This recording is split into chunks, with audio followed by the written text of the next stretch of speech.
Ooh, you know what I'm saying?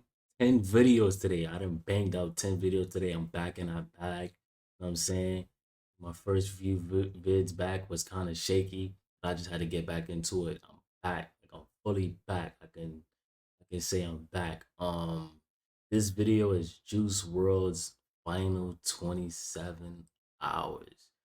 Um, this is a very touchy subject. Shout out to his mom, Camilla. I go donate. I found a way to donate and all that. To be honest, it's weird because people think it was a regular death, and then you got his girlfriend coming out saying, "Oh, it wasn't." I'm gonna reveal what really happened and all that, but she never really spoke too much more about it afterwards because she said she gotta make sure she's safe. I don't I don't know. Let me know what y'all think about that. Without further ado, we gonna get straight into this video. Okay, 9 minutes inside the Atlantic airport. They got a guy seizuring in here. This would be the call that unfortunately marked the end of Juice And WRLD's life. and like I keep saying, who tipped off the people that there was like drugs on a jet? Like, Hours prior, he was seen on Instagram joking around and having fun with his entourage in a private jet en route to Chicago. However, whilst on board, the relaxed environment would transform into a state of panic after Juice WRLD also learned that, according to the original leaked case incident report, members of the Gang Investigation Federal Task Force were waiting for them to land at the airport so they could conduct a cannabis/weapons investigation. How did law enforcement know that Juice WRLD would be carrying illegal contraband upon landing? Did it have something to do with his girlfriend's meth trafficking charge from 2 years prior, or the death of another Chicago rapper from only 6 days beforehand? Was his death a result of trying to avoid jail time upon landing, or simply an unexpected overdose at the most coincidental time possible? Some conspiracy theories posit that Juice WRLD isn't even dead at all, some of which being supported by a surprising amount of evidence. Regardless, one thing was for certain, as outlined in the original case incident report. At the time of his death, Juice WRLD aka Jared Higgins was a heavy Percocet user and, quote, had a drug problem. He tried lean for the first they say, like, with the whole Polo G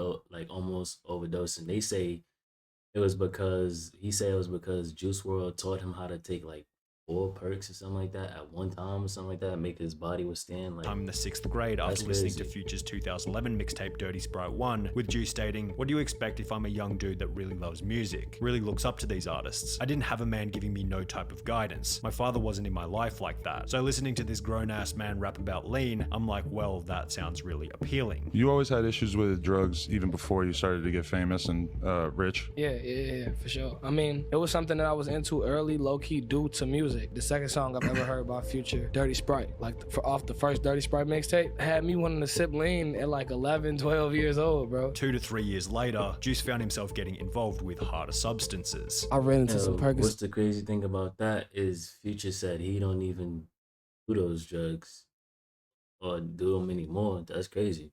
That's my freshman year, 14, 15 years old, 13, 14. However, despite showing his knowledge about how bad these drugs were, Juice was unable to stop his addiction. Your mind could be telling you hell no, but your body is dependent, so it's like it could tear you apart. It's a battle. His music often referenced needing to take these substances as a coping mechanism for what his girlfriend explained to be an anxious, overactive, fast-paced mind. Being so famous with access to such a large pool of money also seemed to influence Juice WRLD's drug problem. Do you feel like you fell into that trap though, as you started to get money and stuff, you just started to do more and more drugs and kind of let it get bad? I would say, I guess somewhat. While in a different Instagram livestream, he'd state that money did almost nothing to fix the problems that had caused his drug addiction in the first place. I deal with anxiety and depression just because you got money. Money is the answer to certain problems, but it is not the answer to those type of problems. In the months leading up to his death, Juice's drug problem appeared to have gotten worse. We calculated it up, and it was like over 20 pills a day he was doing. 20% a day? Yeah. Juice's recording engineer Max Lord would state in a GQ interview, "We were all starting to be on his case a lot more about the amount of pills he was taking. He was hiding and compartmentalizing how much he was doing with different people. He'd come into the studio room and act like he hasn't gotten high at all that day and do a certain amount in there before I tell him, bro, no, chill. Then he was going upstairs and hanging hanging out with the guys and doing the same thing. Max Lord would then go on to state, I and a couple other people had come to him in tears like, we're worried about you, and we're scared we're going to lose you if you keep up these habits, and we have to do something, which led to Juice WRLD agreeing to attend rehab, which was scheduled to begin on the 22nd of December 2019, 2 weeks after he would board the flight that would ultimately lead to his death. Jay was supposed to go to rehab that month. We tried so hard to do positive things every day like ride dirt bikes or paintball to keep busy, and not do pills, but every night once he hit the studio, that was it. He loved it. With all this in mind, it's hardly surprising to hear that when Juice WRLD and his 8-person entourage would pull up to the plane, they were carrying an otherworldly amount of illegal narcotics. The group had shown up to the chartered private jet over 3 hours late, according to FlightAware's plane tracker. However, during the Into the Abyss Juice WRLD HBO show, his cousin Sean Bailey would state that they were actually 6 hours late, before going on to mention that the pilot was in a foul mood as a result of the delay. The advantage of chartering a private jet is that once everyone is inside the plane, you can take off instantly. There's no waiting around as is the case with a commercial flight. However, after the group boarded the plane located in Van Nuys, California, they sat around for approximately 15 minutes without leaving, stating that something felt off. The pilot was acting weird, the stewardess lady was acting weird, and I just felt something off. I got up to like, we should leave. You know what I mean? Like, I got up and walked to the door, and then like, crazy. To see if the cars were still there, and I'm like, because I was gonna be like, yo, let's just go off this plane right now. Like, something's not right. The details are foggy, but this seems to have been the time during which the pilot of the flight notified law enforcement in Chicago about the contraband on board. This move has since proven to be incredibly controversial online, with rappers such as Boosie as well as Juice's girlfriend claiming that the pilot's snitching had resulted in Juice's eventual death. I've lost 2 of the most important people in my life because of snitches. However, others such as this lawyer on Twitter stated the pilot was trafficking drugs and guns involuntarily and wanted. So that's a little bit confusing that she say, oh well, it's not people, he didn't die how people think. I'm confused now that she said that, and now she's kind of wanted to go home to his family. This is in no way his fault, children. There are multiple Reddit posts arguing about whether or not the pilot is in the wrong, so it's probably best approached by drawing your own conclusion. However, all of this is still assuming that the pilot was the one who notified law enforcement in the first place. There's no confirmation of this in the official police report. Other theories posit that law enforcement planned on searching Juice's jet, as only 5 days prior, the FBI had arrived in Chicago to investigate a gang-related murder of another rapper going by the name of Shooter Shells. Shooter Shells had released a diss track just prior to his death, aimed at a rival gang distantly related to Juice WRLD's record label. So it is possible that the searching of Juice's jet had been a result of suspected gang activity, considering the official police report does mention that the search was for cannabis/weapons. Regardless of the motive behind the search, one thing was for sure. The agents weren't leaving Chicago airport until the plane had been searched in its entirety, which would be relayed to those on the plane as they flew toward Chicago. Everything was normal and everything was fine, and once we started getting closer to Chicago and we started getting service on our phones, our security guard, Hen, texted the group chat and was basically like, cops are here and they have a dog. This would be the point at which Juice WRLD took an unspecified but assumed high quantity of Percocet pills. The motive for this, according to the popular mainstream media narrative, was so Juice could avoid drug charges upon landing. And while this idea makes sense as a surface level theory, many prominent individuals believe it to be incorrect and fabricated to make the story more interesting when reported. For example, Chris Long, Juice's videographer, who had been a part of the entourage on the final plane ride, took to Twitter stating, Jay did not swallow a bunch of pills because the police were at the airport. He gave no Fs about them being there. He could have flushed them down the toilet if he cared. Jay was just hooked bad. The amount he took daily was absurd, and he hid how much he took from mostly everyone. Everyone around him tried really hard to get him to slow down. When he agreed to rehab, it was because he wanted to lower his tolerance. He didn't want to stop. Oh, Juice knew the cops were coming, so took a handful of pills, and like, that's not what happened. I'm like, Juice did drugs, yes. You know what I mean? But he didn't try to hide them, or he knew he. Okay, so it's safe to say that it was just a regular death. So I'm picking up from what wasn't going to get in trouble. He had people around him that are going to take care of. Other individuals furthered this claim, such as Adam22 from the No Jumper podcast, who had been close with Juice WRLD in the lead up to his death. I wonder to what extent that story is maybe different. It seems kind of so silly to just take a bunch of pills when it's like, if you were really getting busted with a bunch of illegal stuff, a handful of perks is not going to make a dent in the case. Perhaps Juice took a high dosage to alleviate his anxiety, knowing that he was probably going to be arrested after landing. Alternatively, maybe he knew he was headed to jail for the night as a result of the other stuff on on board and was taking an extra high dosage to avoid withdrawal later. Whatever the motive happened to be, the pills had been taken and there was no going back. After landing in Chicago at 1:30 a.m., the group would embark from the plane before taking a seat in the empty private jet terminal. He probably was taking a certain amount to not really have to go through withdrawals or something, but I don't know how that works. I mean, I don't think a night in jail would have caused withdrawals. I don't know though.